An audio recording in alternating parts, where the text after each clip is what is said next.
G'day, guys, and welcome to another episode of the Mindful Men podcast. I'm your host, Simon Rennie, and today we're getting mindful about kids' mental health and mindfulness as well.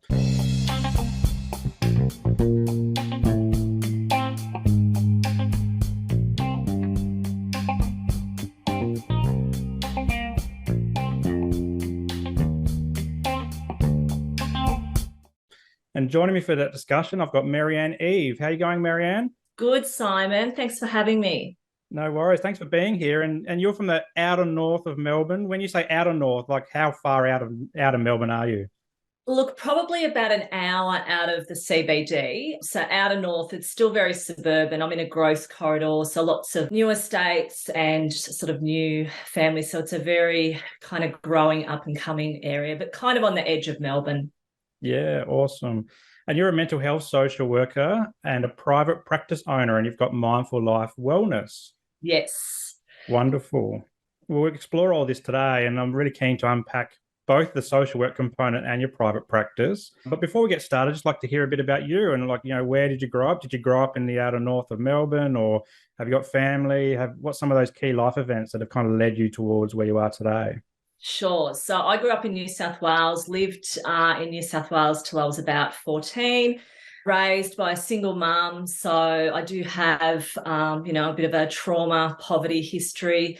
Grew up in housing estates, in public housing. Moved to Melbourne as a teenager and didn't finish high school. Went on to work, I guess, for a little while, and then did a youth work course. So sort of started in youth work, about 28 years ago, so showing my age now. And from youth work sort of went into disability, child protection, drug and alcohol. And then as a mature age student, started my social work degree at 28 and then made the crazy decision to have two babies while I was completing my social work degree. So I've been with my husband since we were 18, a very long time. And as I said, had my babies when I was completing my social work degree. I guess stayed in the helping profession after completing my social work degree, working in various organisations, and then started my private practice in 2011. Wow. So, bit of a journey. Accredited mental health social worker in 2011, and it really just feels like yesterday. It's crazy. So it was very part-time to begin with because I had two small children and I was doing other work. So, as you probably know, when lots of people go into private practice, they, I suppose, have their real paid job. So I was doing sort of, on salary, I suppose, working for different agencies and just dabbling in private practice initially, and then moved into full-time private practice, which was very scary. So I admire you, doing that so early in the piece. I did that in 2017, sort of went more full-time into private practice. And just basically, rented a room back then and then opened my clinic last year, so 2021, right in the middle of the pandemic, which was a bit crazy. It delayed it being built and all that sort of stuff. Yeah, that's been fantastic. So rebranded from being, I guess, just a sole trader to having a business called Mindful Life Wellness. And I guess in amongst all of that, I've got two adult kids, 18-year-old and a 22-year-old. And I very foolishly bought a puppy last year. I thought I'm going to get a therapy puppy. So I bought a puppy last year. And so she's been recently trained to come into the clinic and provide therapy to adults and kids as well. So yeah, busy stuff. Yeah. I'd love to unpack your childhood a bit more before we get into the private practice stuff. And then you said that you come from a bit of a trauma upbringing. Can you describe what you mean by trauma? Well, I guess raised by a single mum, there's a history of family violence, and my mum had drug and alcohol issues. I had much older siblings who left when I was very young, so it was just my mum and I for a long time. So lots of poverty. Mum did the best she could at the time, and I guess when you become a professional helper yourself, it puts things in perspective. She did the best she could under the circumstances, she was living through. So she had her own trauma history. So yeah, I guess just lots of, poverty and neglect growing up as a child. And I suppose that made me want to do better, be better, help others, all that sort of stuff, which I know sounds very cliche, but I guess I quickly understood my way out of it all was to, work hard and study even though I didn't complete year 12. But I suppose I understood, bigger picture, that I'd be able to, study or work hard or do better. I have a sister who's 10 years older than me. So she was a bit of an example. She was a nurse and she did really well for herself. She left home very young. So, I suppose she was a role model, and just worked hard, I guess, started working as, a 17-year-old in childcare, and then went on to do my youth work degree from there. So I learned that was the way out, and helping others, I think, as I'm sure you know and understand, it gives you so much satisfaction and wanting, to make it better, for others. You don't want them to go through, I guess, what you've been through, or you use your own life experience as well. And then in 2009, my family and I lived through the King Lake Bushfires. So there's sort of that another layer of trauma on top of that as well. We didn't lose our house or anything like that, but we lost a lot of friends, and my children were very young. They were 4 and 8.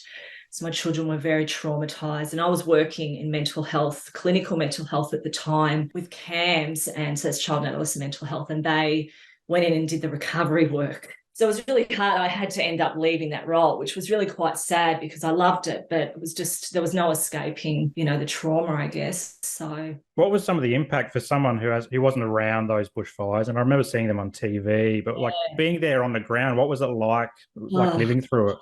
It was like a war zone. We fled with our kids, and we would have been safe to stay, but we didn't know because, the messages weren't getting through. It was a long time ago. It's sort of 13 years ago. So I guess internet and communication was very different back then, but we fled to a nearby safe town, and we weren't allowed back in for 2 weeks.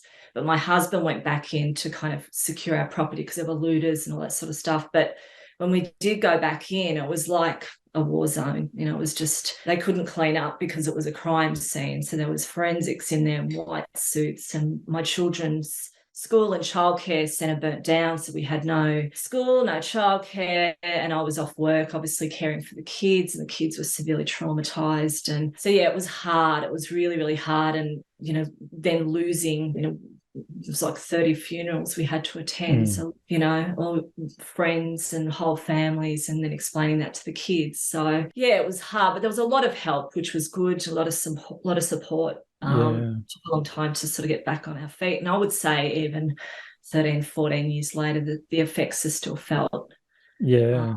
You're seeing it in adults and in teens that were babies at the time. As you know, trauma can take a long time to manifest itself.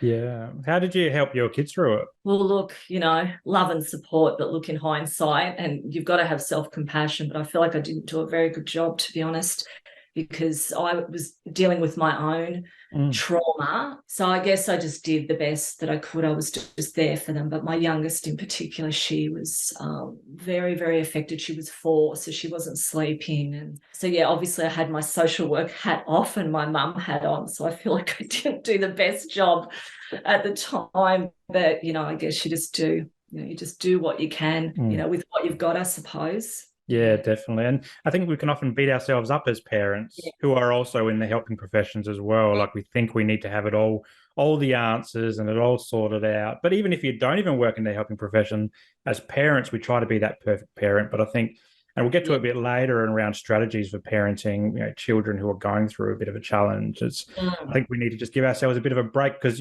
as you're saying, like whole families were going through this, not just kids. Yeah. Parents were trying to figure it out. Grandparents were trying to figure it out. The community was trying to figure out, work through it. And it's very traumatizing. I remember seeing it on TV. That was the one where they did all that massive, that comedian did all that financial charity aid, did she? Was that bushfire? No, I think that was that might have been New South Wales. So it's 14 years ago. But look, there were things like the Wiggles coming up. Yeah. Like you wouldn't know the area. So King Lake is a mountain community. So it's only about half an hour from here, but you need to go up the mountain. And basically it's a bit of a journey, and it's you're going up a windy hill around, and it's very isolated.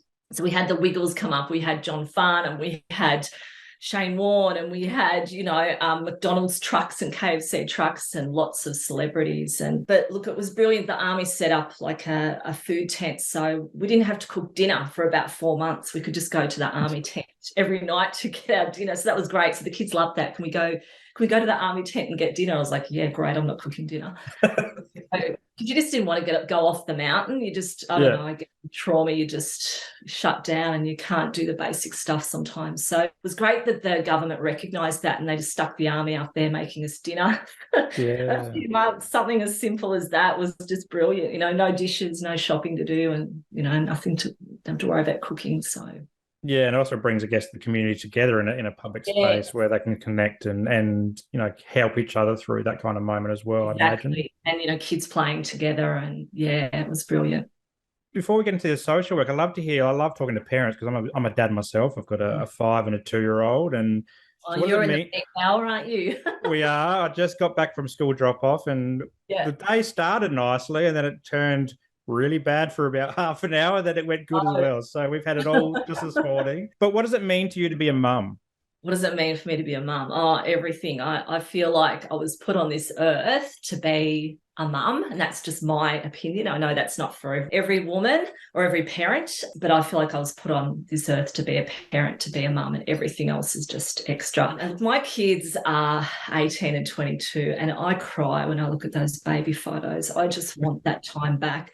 So I hear you saying how busy and crazy it is. Please don't wish their lives away like I did. It's just the best time when they're little and they just look up to you and they love you and want to kiss and cuddle you, because once they're teenagers, they just don't want a bar of you. But, having said that, my kids are still my world, and, they mean everything to me. And my 22-year-old is doing, guess what, a social work degree. Well, wonderful. She's actually just halfway through her first placement. So she's doing Masters in Social Work, and she's doing it at Northern Health, which is just a branch of the local hospital. So she's got a fantastic placement in aged care. So she's loving it. So she's sort of coming home and talking all about cognitive deficits and dementia and, all that sort of stuff. So it's so interesting. It's stuff that I've never, I guess it's not a field of practice that I've ever dabbled in, aged care stuff. So so proud. And then my other daughter is doing a body piercing apprenticeship. So it's very different. So we're really, really proud of her as well. So they're my world. They mean everything to me. And I guess, when I look back at my childhood, I feel like I have gained a lot of healing through becoming a mum. I don't always get it right. I'm the first to say that. And, I know I probably bring, a lot of my childhood in at times. You can't help. I think you try not to do that. But, we all become our parents in a way, or bring in stuff that we're not proud of. But again, you've got to have that self-reflection and compassion, I suppose. Is there a certain part of like motherhood that's like comes to mind when you think about being a mum, like with your daughters, like the first day of school, or was it childbirth, or was it probably anything childbirth in those first couple of years, and just all the quality time you get to spend with them, and forget about the housework, forget about all that other stuff, like just being present, being with them. And we did a lot of that. We were very hands-on. We went to the zoo and the farm, and lots of, I guess, all that sort of quality time, lots of family holidays, and then they just turn into teenagers and they're just alien to you. So do they come back around in adulthood? Well, funny you should say that. About 19, when they get to about 19.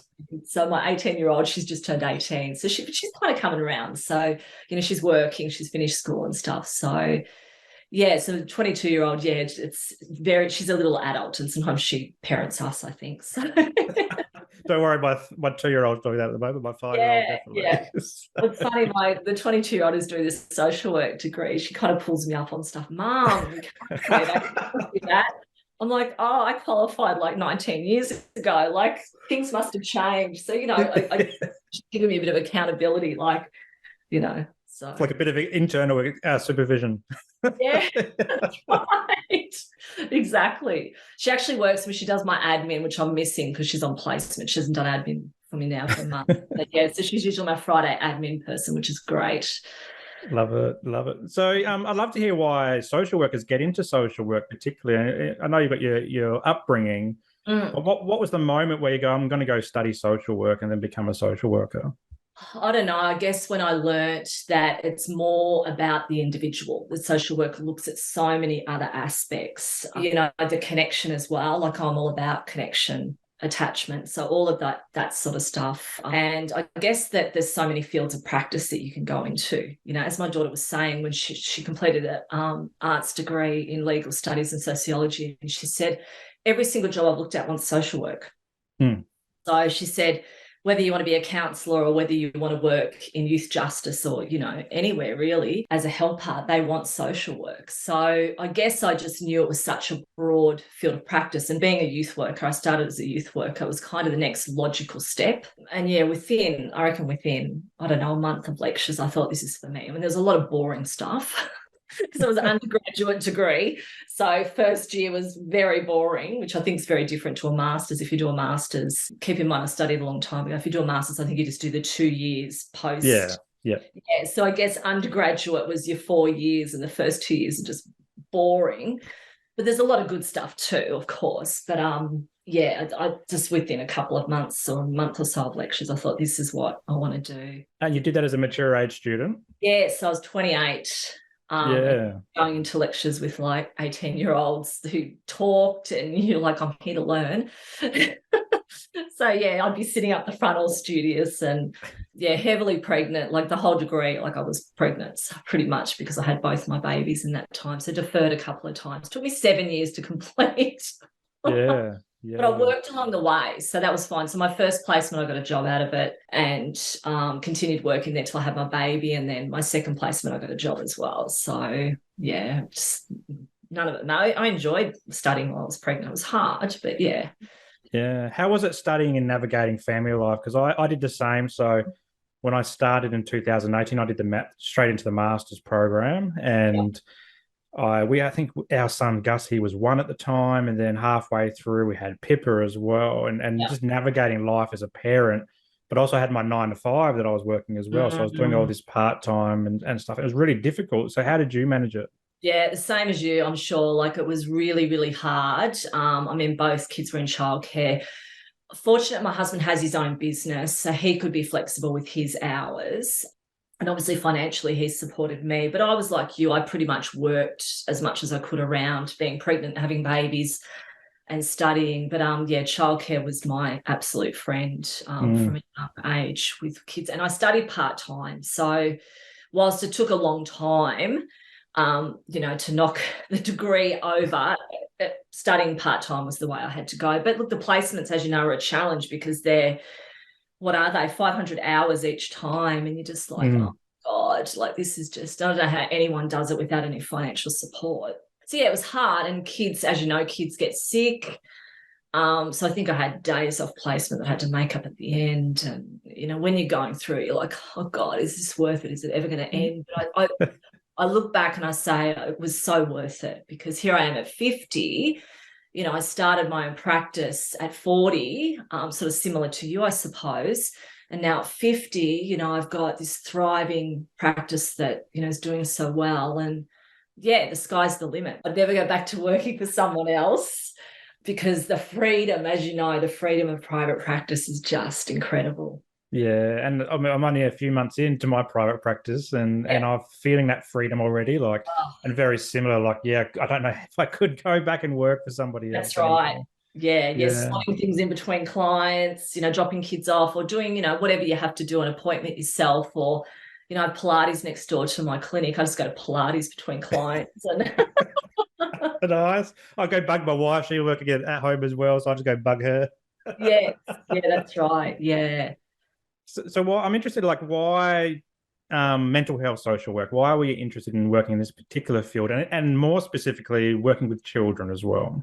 Well, look, I guess from the degree, like I did a couple of years in community health, and then I had someone from CAMS, get in contact with me, a child and adolescent. I don't know if you use that acronym there. Yeah. It's a bit of an outdated acronym. I don't think we use it here anymore, so I'm showing my age again. But child and adolescent mental health, someone approached me and asked if I was interested in applying for a job there. So I kind of fell into it. So that was clinical mental health with kids, and I was so green. I had no idea, and the psychiatrist made me cry probably 3 or 4 times because I had no idea what I was doing. So I was very much trained on the job, 2 years out from uni. And but I rose to the task. I could write reports, I could do assessments and all that sort of eventually, and do therapy. And I guess I just realised that there was such a gap and such a need for children's mental health. And in reflection, as a kid, I probably had severe anxiety.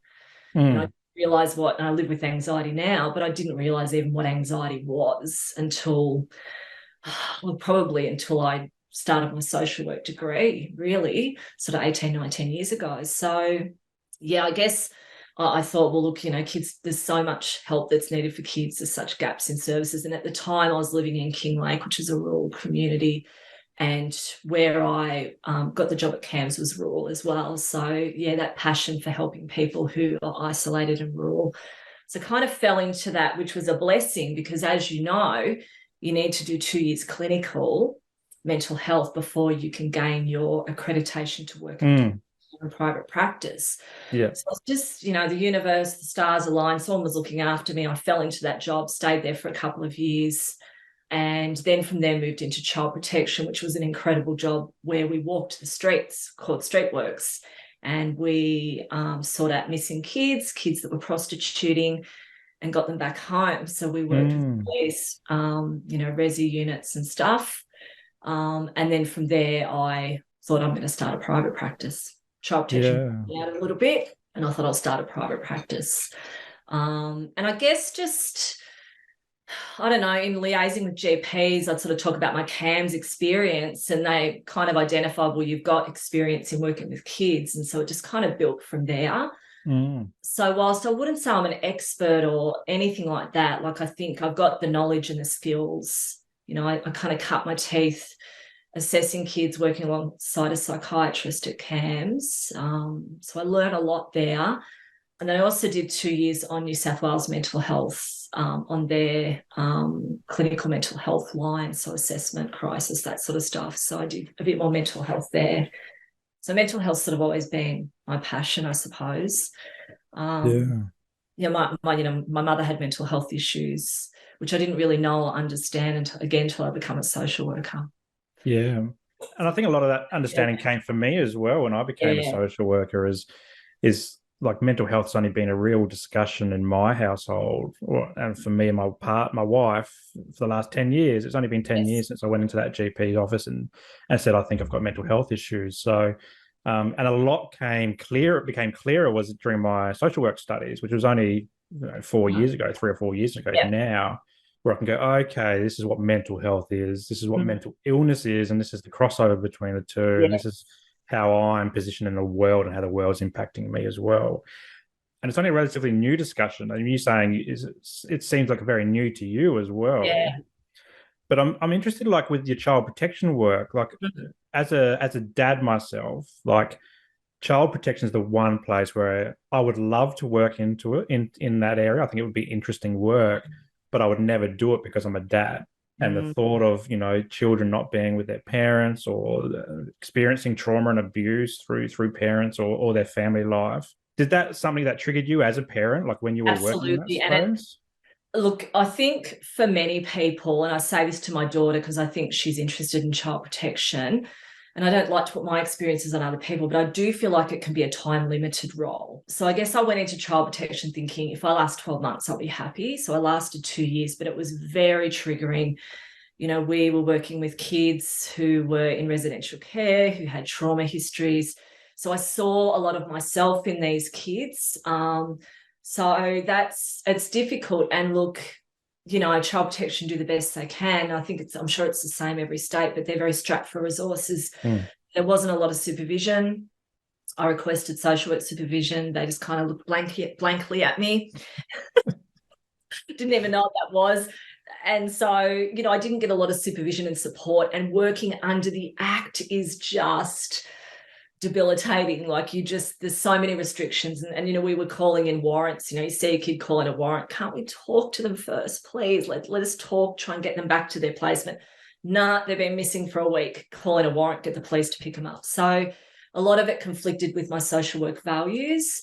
And yes, absolutely triggering. I got home to my own kids and I think, God, I was just, my daughter was 12, 13 at the time, and I just picked up a 12, 13-year-old sex worker, off the street. So, yeah, you just think, God, this could be my daughter, and it's, very, but then, I guess it makes you so passionate and so willing to help and yeah, so I don't know, it's that double-edged sword, isn't it? Yeah, definitely. I guess so, and even in the mental health space as well, like we can be really passionate about this stuff, but it also can be very triggering. Yes. And particularly in the private practice space, how much do you lean on an external supervisor to help you through some of those challenging discussions that you have? Yeah, look, regular supervision is a must. And I have a colleague, so I share, I have someone who rents one of my rooms in my clinic, and she's a teacher, but she's also a specialist autism educator. So she helps me with a lot of my hard cases, a lot of difficult kids, and I help her out with some of the mental health stuff. So there's kind of that leaning on each other as a colleague. But yeah, external supervision, absolutely, and understanding when, transference is happening or counter-transference, and just that self-reflection. I think the most important thing with social work is, our reflective practice. And that's what I love about social work. We're always learning and we're always reflecting, what can we do better? What could we have done differently? Yeah, which I think is just brilliant. That's the most important thing, I think. Yeah, definitely. Now let's talk about private practice and what you do with the kids that walk through your door. As a dad, working with kids can be extremely amazing, but also extremely challenging as well. Like trying to get them to open up or follow tasks and all that type of stuff. And so, tell us a bit about how you approach your practice with children, and without identifying any private information about your clients. Like, what's some of the broader trends? Like, is it bullying? Is it climate change? Are any kids worried about climate change? Yeah, a lot of the teens. A lot of the teens. Yeah, my 18-year-old talks a lot about climate change. It's a popular concern. So look, yes, I work with kids probably from as young as 3 right up to 17. And the most predominant issue is anxiety. So since I opened my practice in 2011, I have been dealing with anxiety endlessly, and obviously after lockdowns. So as you're probably aware, Melbourne had the longest and strictest lockdown of anywhere in the world. Anxiety has gone through the roof. So I'm seeing lots and lots of separation anxiety in kids, so kids not wanting to go to school, and lots of bedtime anxiety as well. And kids not wanting to do, certain milestones, like not wanting to go on camp, not wanting to go to sleepovers or play dates, and just really, attached to parents as well. Yeah. So I guess in terms of the way I work with these kids, lots of parental involvement, so some parent coaching. The work is very gentle with kids. Like obviously with kids, you're not going to sit opposite, in a chair opposite each other and talk. I mean, some kids do want to do that, believe it or not. Like your 12, 13-year-olds do want to sit and have a chat. But I also have my program room. I've got my counselling room and my program room where I run Kids Mindfulness, and we can sit in there and we can draw, we can build, we can, play games, we can play, I can bring Tilly, the therapy dog, in. So the therapy is very gentle. I guess lots of hands-on stuff, if that sort of makes sense. And then I also, with my individual work, I also inject a bit of the mindfulness stuff, relaxation strategies as well with kids. And look, kids at a primary school age, what I try to do, if it's appropriate, I'll see them for 2 or 3 times, and then I'll move them across to my group program if I feel that it fits.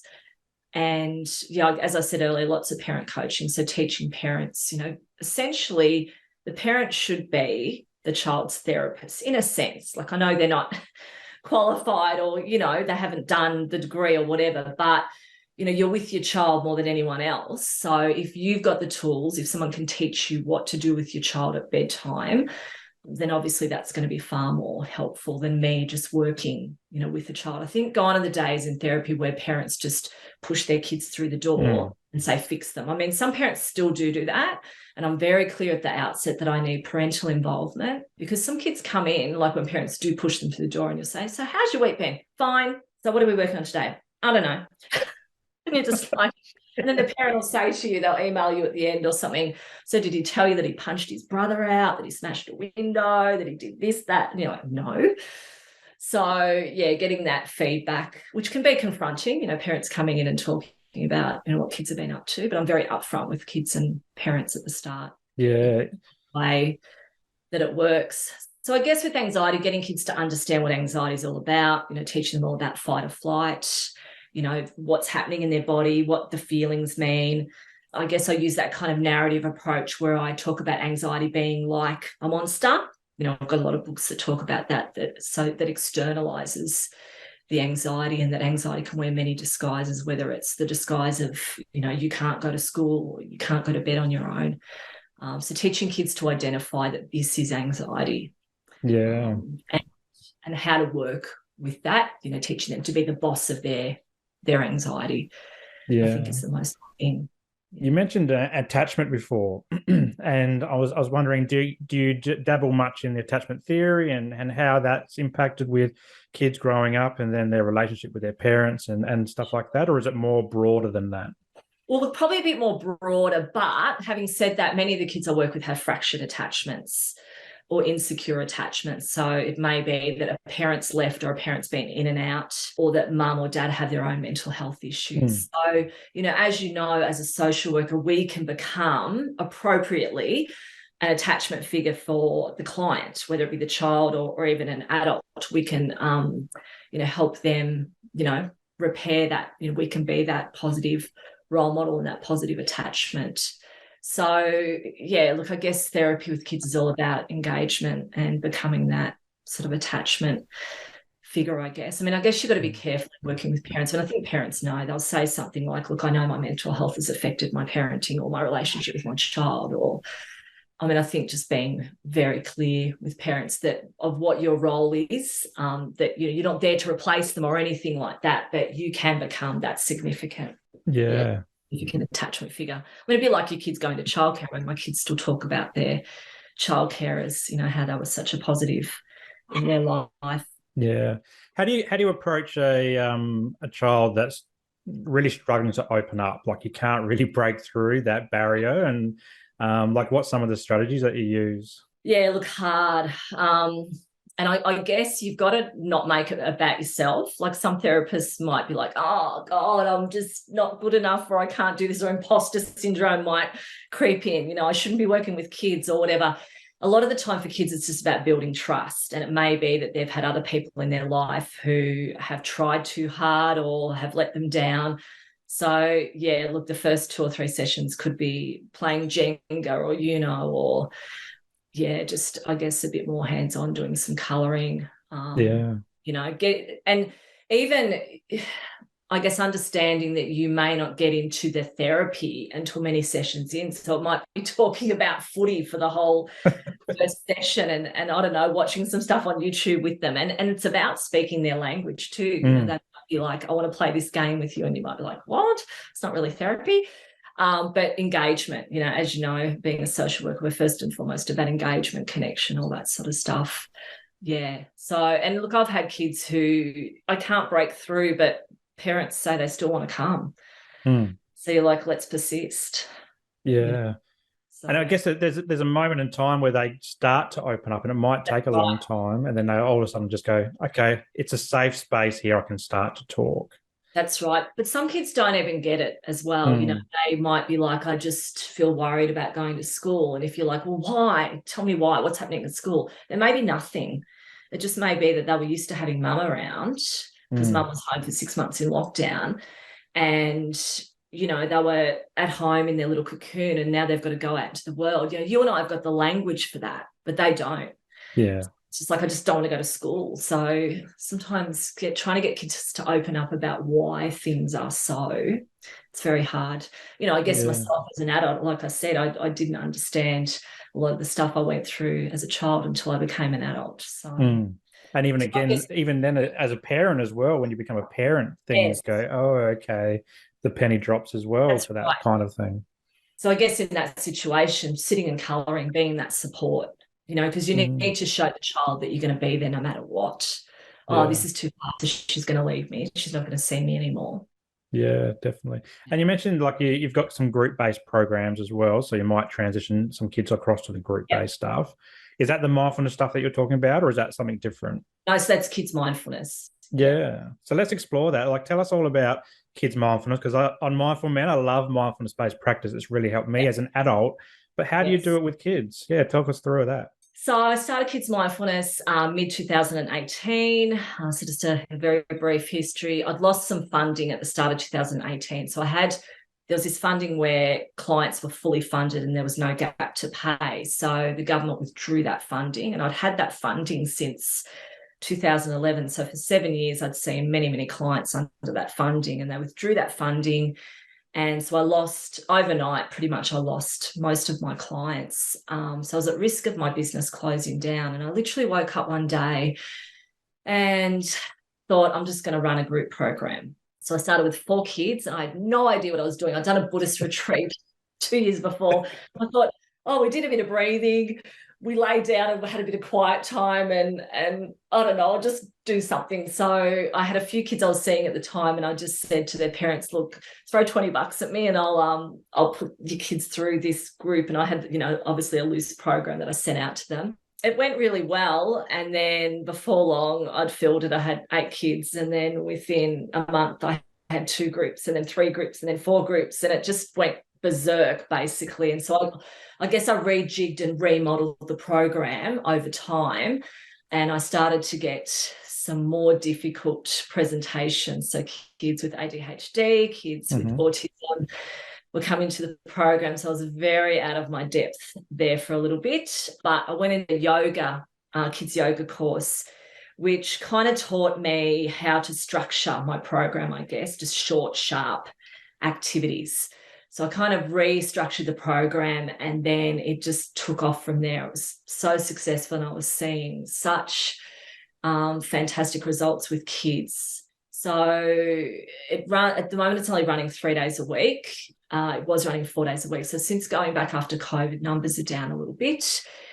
But what do we do in class? So there's a lot of breath work. So just teach kids simple, breathing exercises, things like, 5-finger breathing, breathe in, breathe out, breathe in, breathe out. So just that, so something as simple as that, basically. Some little bite-sized pieces of breath work. We do a little bit of basic yoga. We do some education. So it's a really important part of the program. So it is a CBT, cognitive behavioural therapy-based program. So we do a little bit of CBT education on mindfulness education. So each class has a theme. So we might do thoughts one week, emotions next, positive affirmations, gratitude, kindness, compassion, impermanence. So there is a bit of a Buddhist leaning, but it's not religious or anything like that. So the education component, we read a book or watch a short video, and then I take them through a guided meditation, and then we do a bit of a fun activity at the end. So it's 60 minutes. So I've got a program that I've written up, and I now sell that program to other health professionals and teach them how to run it as well. So I've put 170 kids through over 4 years. So we did have a few breaks over COVID, which was very, very sad. And interestingly enough, you'll love hearing this. My mental health, not love hearing that my mental health deteriorated, but it's really interesting. In fact, my mental health deteriorated markedly when I wasn't teaching the program. Yeah. So, obviously we're in lockdown and stuff as well, but teaching the program just fills my cup, because you've got these little beautiful innocent kids aged from 4 to 12 who are just, many of them just clean slates, and they just hang on every word and just love, everything that you teach them.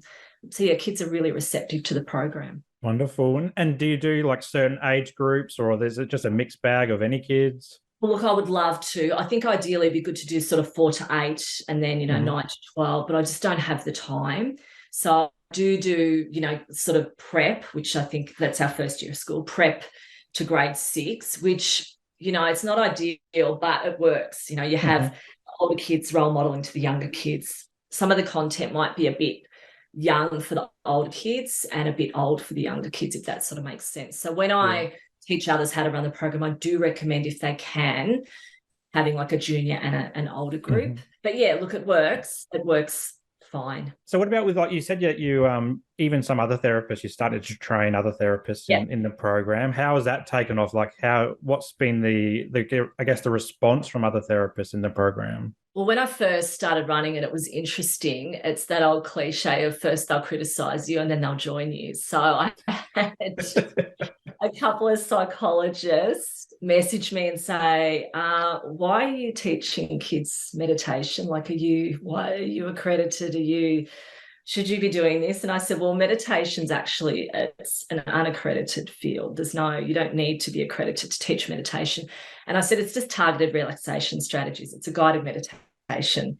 It's basically all I'm doing. So I think people were very curious about what I was doing because I was posting a lot of marketing videos and stuff. So look, I don't think they were being critical. I think they were just kind of like, what's going on here? Why are you doing this? Because it's, I think we've moved forward a lot with mental health and different strategies and all that sort of stuff, but it was still a bit outside the box, I guess, 4 years ago. But then people were interested, like, I would love to do this. You're willing to sell the program? And I wasn't happy just to sell the program. I wanted to teach others. I wanted to show them what to do. So I run a 2-day course a couple of times a year where I put people through and they actually get to participate, like they're the kids, I'm the teacher, in 4 classes, which is very fun. And so I teach them basic CBT, I teach them mindfulness education, I teach them a bit about basic meditation and breath work. So I guess there's a bit of education. I teach them about attachment, therapeutic alliance and connection and that sort of stuff, and the value of group work.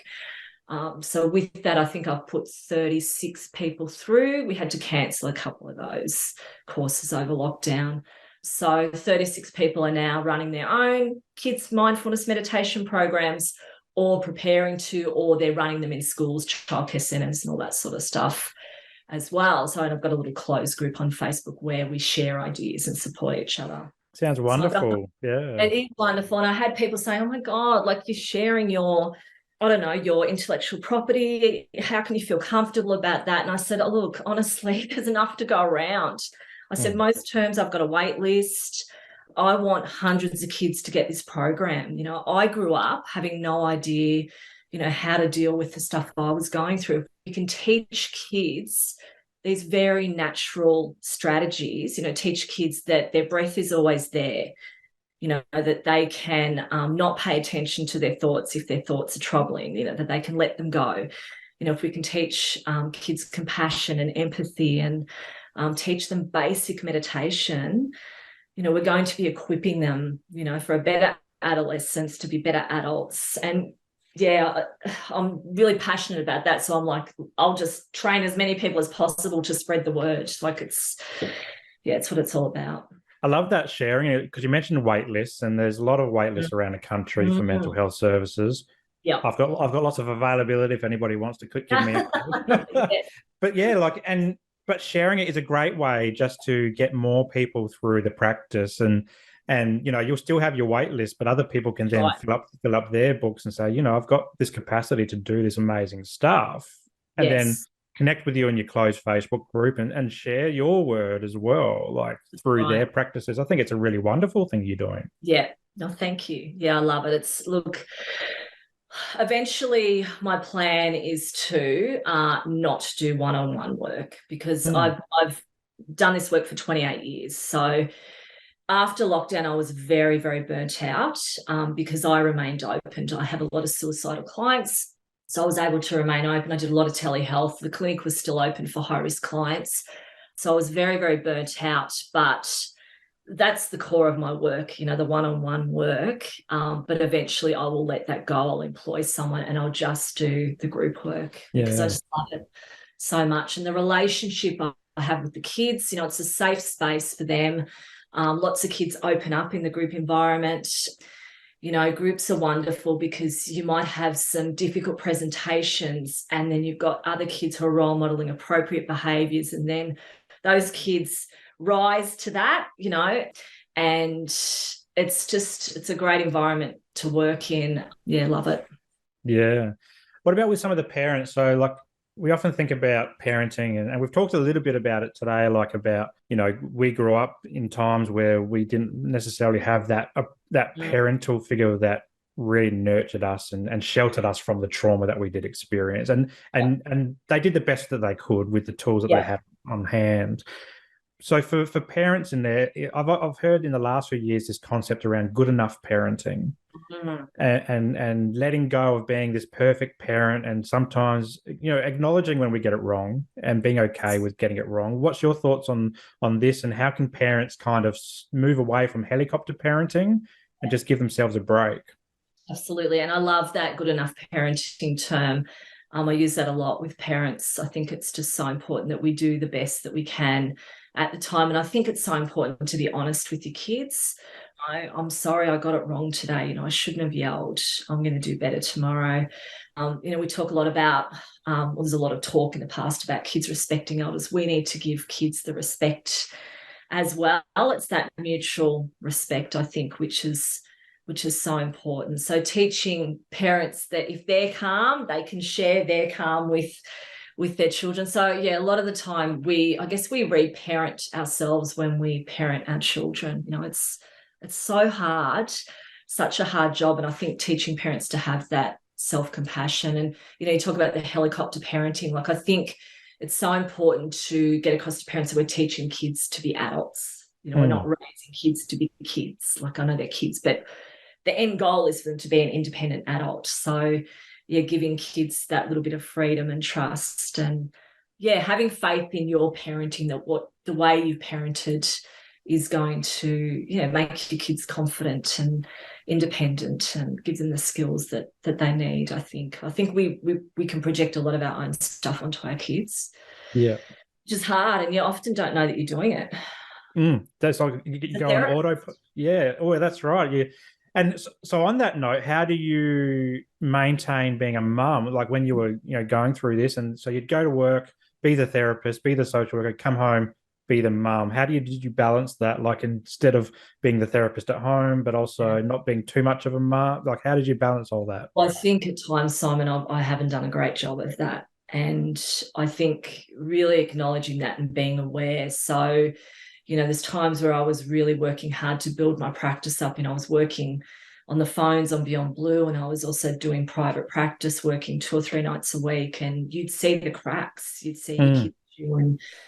Yeah, you get this sense of, my God, I'm helping others more than I'm helping my own kids. So I think as soon as you acknowledge something, you can make a change. Like, I know, look, awareness doesn't always equal behavior change, but as soon as you can acknowledge, then the opportunity is there to make a change. So I think owning it and then stripping back. And I think that's the beauty of private practice. If your kids are struggling, like, kids last years of school, I'd strip back my work hours to be more available for kids. So, you've got that ability to do that. But again, having that kind of self-compassion and just being honest with your kids, I think, is really important. And yeah, back to the good enough parenting or good enough mother. Yeah, that's right. And I guess, like, that close work you do with the parents that come into your clinic as well, is that they might have not got it right as well, but then you working with them and then working with the children as well can recreate the team environment that they've probably been missing in their homes. That's right. And I think a lot of parents just need that reassurance Mm. that they're on the right track. Yeah, a lot of parents come into me, particularly things like sleep. Oh, okay, yeah. Oh, I'm doing that anyway, or. So, and with anxiety, I think it's very hard. It's a fine line between pushing kids to do stuff and avoidance. So just helping parents around, that sort of stuff as well. Yeah. Now you're on the socials and you've got your YouTube channel as well. I'd love you to talk us through your socials, because not many therapists are so actively on social media and particularly have their own YouTube. I think we're one of a few.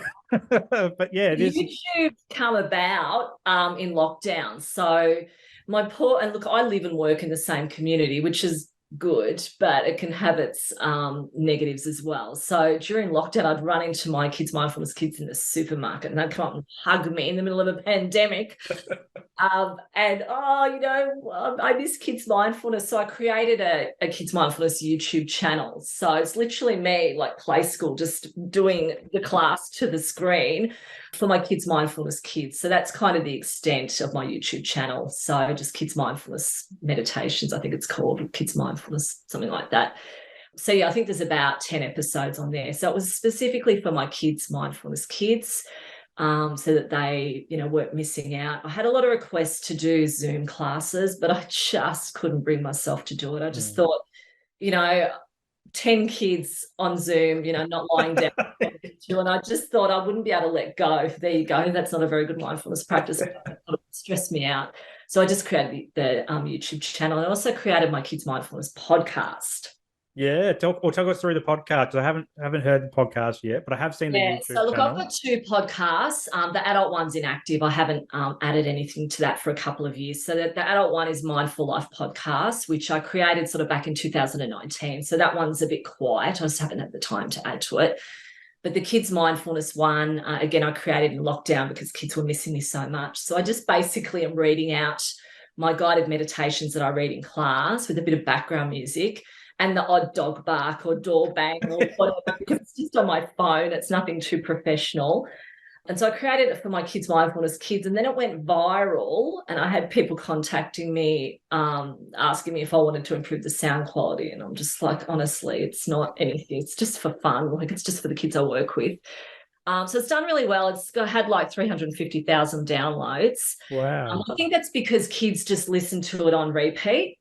I've got kids that tell me they've listened to the same episode, 100 times or whatever. So, yeah, really popular, and they're constantly asking me to add to it. So kids I work with pester me all the time to add to it. So I just haven't had the time. So that's, just to help kids with sleep, basically, and to be calm, to relax. So there's some CBT strategies in that, but mainly some mindfulness and breathing techniques. So things like, you're in a fairy forest, and so just encouraging them to use their imagination and to relax their bodies, do some breathing. Yeah, I really love the concept around the sleep stuff, because we listen to ABC podcasts or something at night time. I'll lay in bed with Gus and help him drift off to sleep as well. And it's really, and I'm sitting there actually thinking, oh, this is really cool. Like, and I'm listening to it as a dad, and it's it's a really cool thing. Say they do listen to it. So there's one I've done called Backpack of Worries, where they just have to visualize their worries in a backpack, and then they just toss them out to the wind. And I've had a few parents say,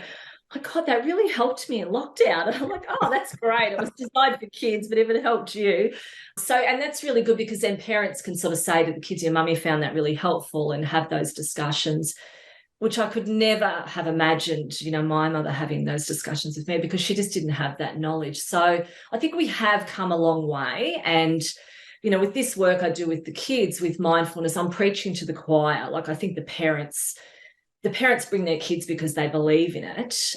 So, and look, there is a lot of evidence, as you probably know, to suggest that mindfulness and meditation, it's evidence-based. There's a lot of evidence to suggest that it is very helpful, with pain, with anxiety, with depression, and, lots of other stuff, just well-being, just day-to-day life, meditate down yourself. So I think it can be very helpful, for everyone. Yeah. Now, your private practice, we've talked a lot about kids, but before we head off, you do work with adults as well? I do, yeah. So look, most of my work, not most, look, it's probably half. I work with lots of adults as well. So I take my referrals from GPs, because I'm accredited mental health social worker. I can work under Medicare, and I also see clients under NDIS as well. I've phased out TAC work cover, victims of crime, simply because they're very slow payers. Yeah. So it's just really hard to keep chasing up money. Basically, that's just a whole, admin thing. I mean, we are a business as well. Yeah, so mainly Medicare private clients and NDIS. Yeah. And look, incidentally, my Kids Mindfulness program is now 70% NDIS funded kids. Yeah. So the client group has really changed, which has been really interesting. So the classes can be a challenge to teach sometimes. Now, for anybody who's not sure what NDIS is, can you give us a quick run through of what it is very broadly? I have talked about it on the show, but if this is the first time someone's tuning in, and what some of the disabilities that you work with particularly. So look, I'm no expert on NDIS, and I know you've got a background in working with the NDIS, so I'm going to give a very broad summary. So look, NDIS is the National Disability Insurance Scheme. So it's funding for people with a disability, whether it be physical or cognitive. So I can basically work with self or plan managed clients. So there's different ways clients can be funded. I can't work with agency managed clients because I'm not agency registered. I don't even know if that's the right language to use. Yep, close enough. Yeah. So self and plan managed I can work with. And yeah, so basically with self-managed, the client will pay me and they'll be reimbursed. And then plan managed, I have to send my invoices to the plan manager. So I mainly have kids who have autism coming in under the NDIS, but there's lots and lots of comorbidities. So these kids may have ADHD, they might have some obsessive compulsive behaviours as well, depression and anxiety. I also get a lot of kids with ADHD as well. So kids can come in privately to the program where they just pay, upfront out of pocket, or they can come in under a mental health care plan where Medicare will pay for about half. Which is great news for parents because Medicare can fund half of the Kids Mindfulness program, and then obviously NDIS is fully funded. Yeah. And for any parents who are out there who haven't accessed a mental health care plan, they can just get a referral from their GP, can they? Sure, yeah. So referral mental health care plan is kind of the same thing. You go along to your GP with your child, talk about what the difficulties are that your child's presenting with. And with that mental health care plan, that will give the child 20 counselling sessions currently, because the sessions have been increased under COVID. So 20 one-on-one sessions and 10 group work sessions. So the rebate for one-on-one is $79.05, and then the rebate for group is, I think, $22. Yeah, so, wonderful. Yes, it's about half back. Yeah, and that's adults as well. Adults, obviously. Yeah, adults as well. Yeah, so it's a little known fact that your mental health care plan can give you group work rebates. Yeah. That. Yeah, wonderful. And do you have any group programs for adults, or is it just kids? I have done in the past, not as popular. And look, it's hard. I don't know if you've ever run groups or you plan to, but it can be hard getting them off the ground, and you might get 2 or 3 people. And so the Kids Mindfulness is very, very established. It runs by the term, and it just kind of turns over like clockwork, I guess. Lots of kids stay on. I get new kids coming in. Yeah, it can be quite hard to kind of get groups up and running for adults. And also you've got to sort of make it worth your while. Again, running financial. Definitely. I have run businesses. I have run groups before. I have run retreats and that sort of stuff. But again, it's finding the time. Yeah, and you mentioned like running a business as well, social work. There's a lot of chat in the social work space, particularly when I was going through uni, like that social workers aren't in it for the income, they're in it for the outcome. And as a private practice owner, you are in it for the income because that's how you pay your mortgage and put food on the table and put clothes on your back as well. Briefly, without opening up another can of worms, what's your thoughts on that? Like, I see income as a bit of a form of self-care, and without income, we can't be looking after ourselves and our families. Absolutely. What's your thoughts? Yeah, look, I think it can be controversial, and sometimes you are chasing clients for fees, and clients can become quite annoyed. Yeah, it's about finding that balance, I guess. And look, maybe it's about getting admin to deal with that. Passing that off to someone else.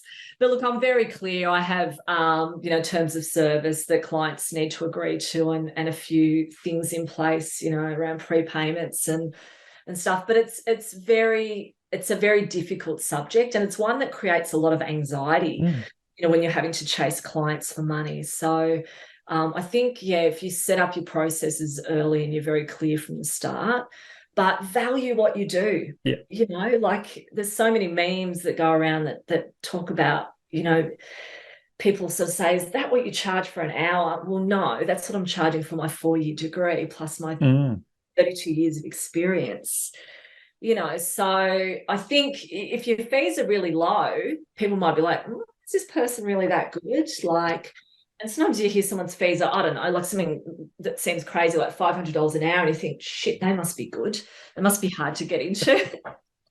And I think, it's so important to value what you do and your own expertise and, what you've accumulated in terms of your, experience and knowledge. Yeah. Because at the end of the day, you've got to pay your bills. My rent for my commercial lease, and it's a cheap one where I am, it's $33,000 a year. Wow. So that's cheap. There's some that people that have huge clinics are paying $50,000 to $70,000 a year. So, Simon, stick to your telehealth. Oh, I think I will for a little while. I'm I mean, I'm renting lucky one. I can, if you can sublet a room, that makes a difference because you've got some Yeah, costs. But at the end of the day, there's all this talk about GPs who don't bulk bill anymore. Well, I understand why, because they've got so many overheads. yeah, By the time you pay for everything, you're not left with very much. So, yeah. and look, I you're love. right. We don't get into this for the money, but you still need to make a living. Yeah, and I think if we don't shy away from it, as you said, set up your practice from the start. Value your worth as well as a person, Yeah. as a person and as a therapist and a professional. And if people don't want to pay it, they just find someone where they will pay it, and then other people That's will come and go, yeah, I'm happy to pay this because you're providing an amazing service that I yes. need specifically for me. Maryanne, I've really enjoyed this. We can talk all day. I love talking to social workers, and once we start, we tend not to stop. Yeah. But yeah, plug your business. Where can people find you, like online Sure. and on your So, business? Mindful Life Wellness, as you said, I have socials, so Facebook and Instagram. Yeah, under that handle, Mindful Life Wellness. Got the kids podcast, Kids Mindfulness Meditations, a podcast for kids. Yeah, you can find me there. Awesome. And we'll put the links in the show notes so that people can just Right. click on it and then they go straight to that. But the last thing I like to ask all my guests is to plug something that makes you feel good. And it's a bit of a pay it forward moment where you can give what's making you feel good to somebody else and then they can feel good as well. Oh, at the moment, Pilates. I've just discovered Pilates with my daughter. So I'll plug Gia Pilates, which is next door to my business. Cool. So I guess she's, someone in my building who's running a small business as well. Yeah. So enjoying moving my body mindfully, that taking an hour out of my day just to focus on myself. So it's I been love good. it. I love it. I did do Pilates for a while and men's yoga as well. And Oh, great. it is really a healing process because I had a bit of a back issue at the time, which came out of my burnout, actually. They couldn't diagnose what it was. And so through Pilates and men's yoga, I was able to iron that part out of my back that was really causing me a lot of grief. So I plug it as well. It's a great technique. It's natural. It's fantastic. Excellent. Well, thank you, Simon. Great talking to you. Yeah, it was great to talk to you. And we'll keep in touch and see how things are going. And yeah, thanks for coming on. Excellent. All the very best with Mindful Men.